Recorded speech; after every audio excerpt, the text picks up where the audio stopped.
जय श्री राधे दोस्तों, केपी की वाणी चैनल में आपका स्वागत है। माता रानी का आशीर्वाद पाने हेतु कमेंट में जय माता दी अवश्य लिखे। वहीं अगर आप महाकाल के भक्त हैं तो कमेंट में हर हर महादेव अवश्य लिखे। यकीन जानिए माता रानी संग महादेव की कृपा आप पर और आपके पूरे परिवार पर अवश्य बरसेंगी और आप सपरिवार स्वस्थ एवं सुखी रहेंगे। साथ ही आपकी सभी मनोकामनाएं यथाशीघ्र अवश्य पूर्ण हो जाएंगी। दोस्तों, आज की वीडियो में आपको बुध के राशि परिवर्तन से जिन 4 नामों के जातकों के सगाई के योग 13 नवंबर तक बन रहे हैं उसकी जानकारी देने जा रहा हूं। उससे पहले मैं आपको बता दूं कि अगर आपकी शादी में अड़चने आ रही है, शादी तय होने के बाद टूट जा रही है, शादी में किसी न किसी वजह से व्यवधान आ रहा है, तो अब आप केपी की वाणी से संपर्क कर अपनी कुंडली दिखाकर, कुंडली बनवाकर विवाह संबंध की संपूर्ण जानकारी प्राप्त कर सकते हैं कि आपकी शादी कब होगी, कहाँ होगी, कैसे होगी, किससे होगी, किस दिशा में होगी, कितनी दूरी पर होगी, किस नाम से होगी, किस राशि से करनी चाहिए, जीवन साथी का रंग रूप स्वरूप स्वभाव और उनका करियर कैसा होगा, आपका करियर कैसा होगा। अगर आप लव मैरिज करना चाहते हैं तो माता पिता की सहमति मिलेगी कि नहीं मिलेगी, ससुराल में घर द्वार कैसा होगा, सास ससुर का स्वभाव कैसा होगा, पति कितना पढ़ा लिखा होगा, इसके अलावा पत्नी कितनी पढ़ी लिखी होगी, उसकी उम्र कितनी होगी, साथ ही संतान योग, राजयोग, धन योग, सेहत संबंध की सभी प्रकार की जानकारी जो है केपी की वाणी पर कुंडली बनवाकर आप प्राप्त कर सकते हैं अथवा केपी की वाणी से टेलीफोन के माध्यम से संपूर्ण जानकारी हिंदी में प्राप्त कर सकते हैं। इसके लिए मामूली शुल्क यानी मेहनताना लिया जाता है। केपी की वाणी से जुड़ने के लिए आप हमें 8521835670 पर संपर्क कर सकते हैं। 8521835670 यह केपी की वाणी का नंबर है। आप फोन के माध्यम से, व्हाट्सएप के माध्यम से, मैसेज के जरिए संपर्क कर सकते हैं। अगर जल्दबाजी में नंबर निकल गया है तो आपको एक बार और नंबर दोहरा देता हूं, 8521835670। इसके अलावा डिस्क्रिप्शन बॉक्स में भी नंबर दिए गए हैं, आप वहां से भी नंबर नोट कर सकते हैं। वहीं ऐसे जातक जिनकी शादी तय हो चुकी या तय होने वाली, उन्हें मैं सलाह दूंगा कि आप अपनी कुंडली मिलान अवश्य करा लें। इससे विवाह उपरांत वैवाहिक जीवन की संपूर्ण जानकारी ज्ञात हो जाती है।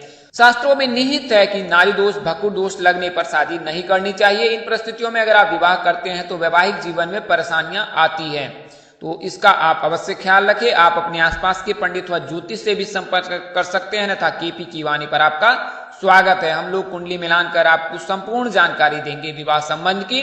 वहीं ऐसे जातक जो अपने बच्चे की जन्म कुंडली बनवाना चाहते हैं, नामकरण कराना चाहते हैं, विवाह मुहूर्त, सगाई मुहूर्त या शादी मुहूर्त के अलावा संपत्ति क्रय तिथि, वाहन क्रय तिथि आदि तिथियों की जानकारी पाना चाहते हैं तो केपी की वाणी पर आप व्हाट्सएप के जरिए संपर्क कर सकते हैं। संचार के सभी माध्यमों से आप केपी की वाणी से जुड़ सकते हैं। हमारा नंबर 8521835670 है, तो इस नंबर पर आप केपी की वाणी से संपर्क कर सकते हैं।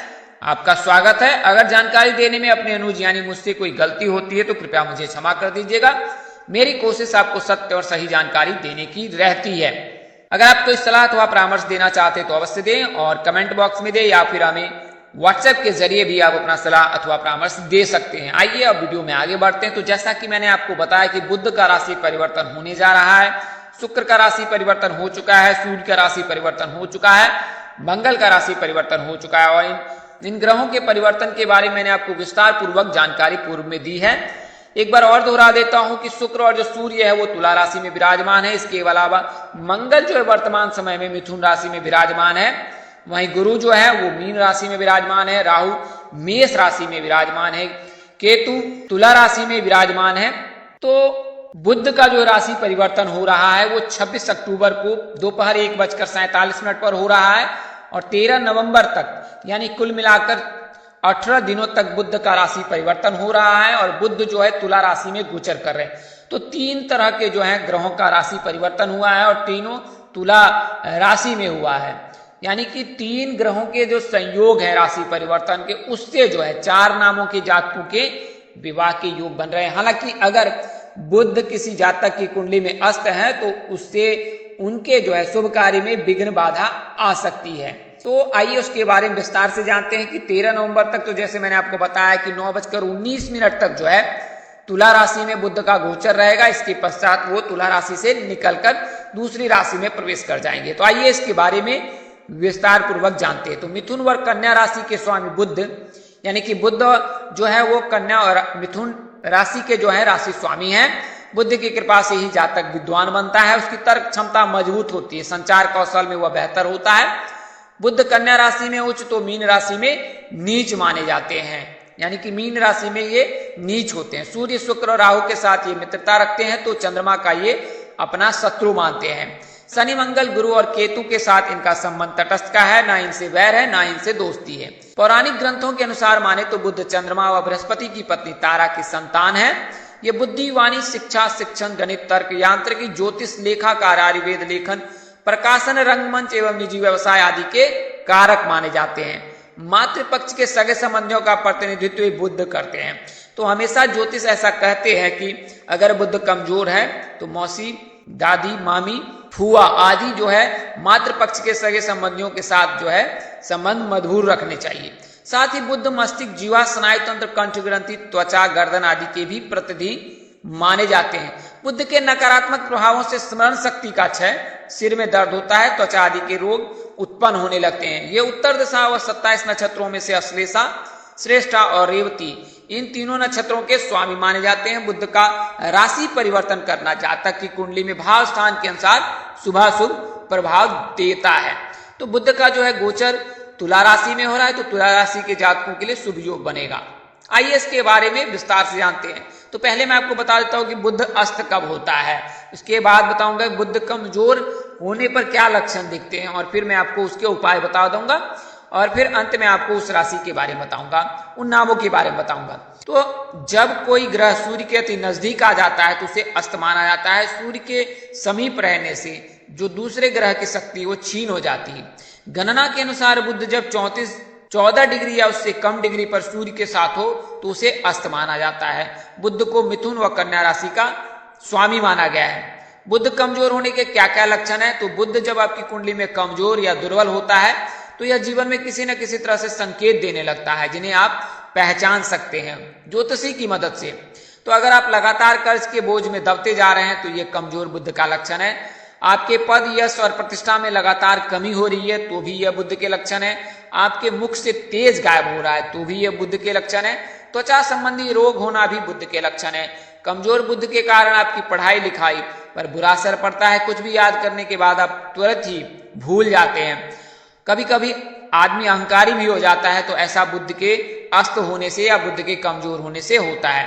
अधिकतर भ्रम में रहना या फिर हर बात में शंका करना भी बुध के कमजोर होने के लक्षण है। बेकार के सपने देखना, वाणी में किसी न किसी तरह का दोष आ जाना, सोम रस का सेवन करना, अपनी वाणी प्रभावहीन होना, नौकरी और बिजनेस में किसी न किसी तरह की समस्याओं का सामना करना बुध के ही लक्षण है, यानी कि बुध आपका कमजोर है। अगर इन लक्षणों को आप अपने आप में देखते हैं या अपने जीवन में देखते हैं तो यकीन मानिए कि आपका बुध कमजोर हो चुका है और बुध को मजबूत करने की आपको जरूरत है। इसके लिए आप मातृपक्ष के सगे संबंधियों के साथ मातृत्व प्रेम वाला संबंध रखें। इसके अलावा जो है भगवान गणेश जी की पूजा अवश्य करें। हर बुधवार को जो है गणेश जी की विधि विधान पूर्वक पूजा अर्चना करें।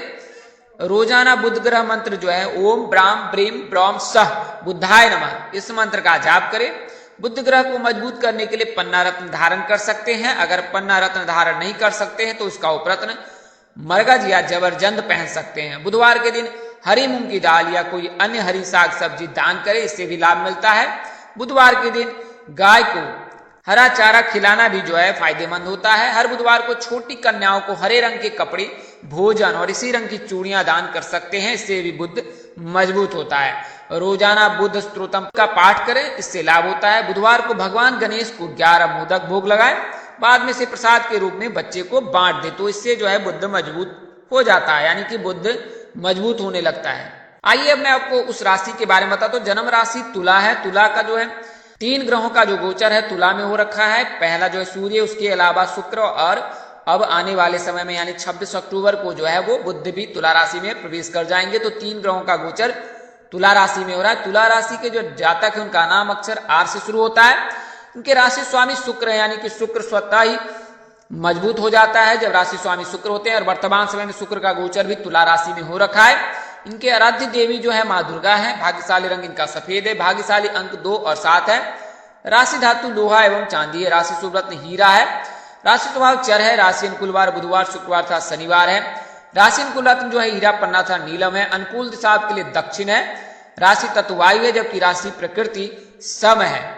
तो यह तो तुला राशि की जो प्राथमिक जानकारी है, तुला राशि के अगर आप जातक हैं तो आपके बारे में विस्तार पूर्वक जानकारी दी है कि अगर आप कोई शुभ कार्य करना चाहते हैं तो दक्षिण दिशा में अगर कार्य करते हैं तो उसमें सफलता प्राप्त होने के प्रबल योग रहते हैं। राशि तत्व वायु है। राशि तत्व अगर वायु और अग्नि के रहे तो ऐसे जातकों के विवाह में देर होती है, लेकिन जब शुक्र का गोचर हो या सूर्य का गोचर हो, बुध का गोचर हो, तो जातकों के लिए शुभ फल अवश्य ही मिलता है।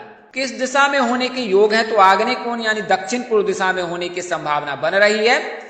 बात करें दूरी की, तो दूरी जो है 80 से 100 किलोमीटर हो सकती है अगर जीवन साथी के भाव में तुला राशि ना हो तो। इसके अलावा अगर सिंह राशि हो तो 90 किलोमीटर, वहीं तुला राशि के रहने पर 200 किलोमीटर अधिकतम दूरी होती है। किस नाम से हो सकती है, तो GMT नाम के जातकों से प्रस्ताव आ सकता है और इनमें से किसी एक जातक के साथ आप परिणय सूत्र में बंध सकते हैं। किससे करना सही रहेगा, तो मकर राशि के जातकों से विवाह करना श्रेष्ठकर होगा तुला राशि के जातकों के लिए। इसके अलावा जो है वर्तमान समय में जो है गुरु का गोचर मीन राशि में हो रखा है, तो मीन राशि के जातकों के लिए भी शुभ योग बन रहा है। मीन राशि के जातकों का नाम अक्षर डी से शुरू होता है और डी नाम के जो जातक है उनके लिए विवाह प्रस्ताव SGV नाम से आ सकता है और इनमें से किसी एक जातक के साथ आप परिणय सूत्र में बंध सकते हैं। बात करें दिशा की, तो उत्तर पूर्व दिशा आपके लिए शुभ है।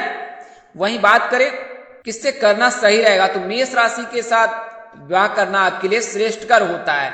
बात करें मकर राशि मिथुन राशि की, तो वर्तमान समय में मंगल का जो गोचर है वो मिथुन राशि में हो रखा है। तो मिथुन राशि में गोचर होने से जो है मंगल का मिथुन राशि में गोचर होने से मिथुन राशि के जातकों के लिए शुभ योग बना रहा है। वहीं बात करें मार्गी होने की, तो शनि जो है वर्तमान समय में मार्गी हो जाएंगे जब बुध का गोचर तुला राशि में होगा। चूंकि 23 अक्टूबर को ही शनि मार्गी हो रहे हैं और 9:07 पर शनि मार्गी हो जाएंगे। इसके पश्चात मकर राशि, धनु राशि और कुंभ राशि के जातकों के लिए भी शुभ योग बनने लगेगा, क्योंकि वर्तमान समय में जो है शनि वक्री हैं और 23 अक्टूबर को जो है मार्गी हो जाएंगे। तो 23 अक्टूबर के पश्चात जो है इन तीन राशि के जातकों के लिए भी शुभ योग बनेगा। खासकर धनु राशि के जातकों के लिए तो प्रबल योग बनेगा, क्योंकि धनु राशि के जातकों की कुंडली में वर्तमान समय में 7.5 अंतिम चरण में है और इन्हें 17 जनवरी 2023 के पश्चात जो है मुक्ति मिल जाएगी। तो इस प्रकार कुल 4 नामों की जानकारी दी है मैंने इस वीडियो में आपको। यह जानकारी आपको ज्योतिष, पंचांग, मान्यता और धर्म ग्रंथों से दी गई। हमारा उद्देश्य महज आपको सूचना पहुंचाना है। आप इसे सूचना हेतु ले। इसके अतिरिक्त अगर आप इनको मानते हैं, अपनाते तो उपयोग करते तो इसके आप स्वयं जिम्मेवार है, क्योंकि यह जानकारी आपको ग्रह राशि परिवर्तन के आधार पर दी गई है। हमारा उद्देश्य आपको सूचना पहुंचाना है। आप इसे सूचना हेतु ही ले। इसके अतिरिक्त अगर आप इनको मानते हैं, अपनाते तो उपयोग करते हैं तो इससे पहले अपने नजदीक के कुल पंडित से अवश्य संपर्क कर ले। इसके अलावा विभिन्न ज्योतिषों से भी आप सलाह ले सकते हैं। अन्यथा आप केपी की वाणी पर आपका स्वागत है। आप केपी की वाणी पर कुंडली दिखाकर अथवा बनवा कर यह जानकारी प्राप्त कर सकते हैं। इस तरह की अन्य वीडियो देखने के लिए हमारे चैनल के डैशबोर्ड अथवा प्लेलिस्ट पर जाएं और अपनी राशि अनुसार वीडियो अवश्य देखें। तो दोस्तों, आपको यह जानकारी कैसी लगी, लाइक, कमेंट, शेयर कर हमें अवश्य बताएं। अगर आपने चैनल पर पहली बार विजिट कर रहे, चैनल के कार्यक्रम पसंद आया तो चैनल को सब्सक्राइब कर लें, साथ ही बेल आइकन को प्रेस करना ना भूलें। माता रानी कृपा से आपके चेहरे पर हमेशा मुस्कान बनी रहे, आप सब परिवार स्वस्थ एवं सुखी रहें। आप सभी के प्यार और स्नेह के लिए आप सबको हृदय से धन्यवाद करता हूं। आप लोग इसी तरह हमारे साथ जुड़े रहें। इन्हीं शुभकामनाओं के साथ आपसे विदा लेता हूं कि जल्द एक नए वीडियो और एक नई जानकारी लेकर आपके समक्ष हाजिर होऊंगा। तब तक के लिए इस नाचीज दोस्त को इजाजत दे। आप जहां रहे मस्त रहे, स्वस्थ रहे, व्यस्त रहे। माता रानी की असीम कृपा आप पर और आपके पूरे परिवार पर बरसती रहे। इन्हीं शुभकामनाओं के साथ आपसे विदा लेता हूं कि परमपिता परमेश्वर आपको सद्बुद्धि, सत्मार्ग और आगे बढ़ने की शक्ति दे। नमस्कार, जय श्री राम दोस्तों, जय श्री कृष्णा, जय माता दी, जय वाहिगुरु।